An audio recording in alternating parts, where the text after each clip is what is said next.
Okay, profit skimming at saka scalping. So, yung profit skimming daw is yung ginagawa ng mga empleyado na may access dun sa kaha o dun sa pinaglalagyan ng benta o kita ng business. Kumukuha sila ng kapiranggot.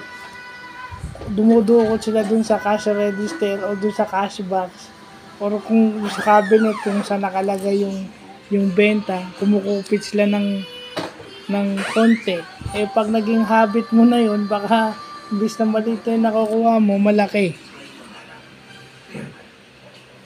So, yun.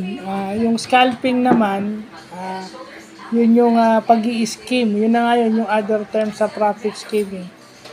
Pareho lang yun, yung profit skimming at saka scalping. Yung pagtitake mo ng kita o maliliit na amount ng kita ng negosyo. Yung in other words sa Tagalog yan, kupit. So, yun lang po.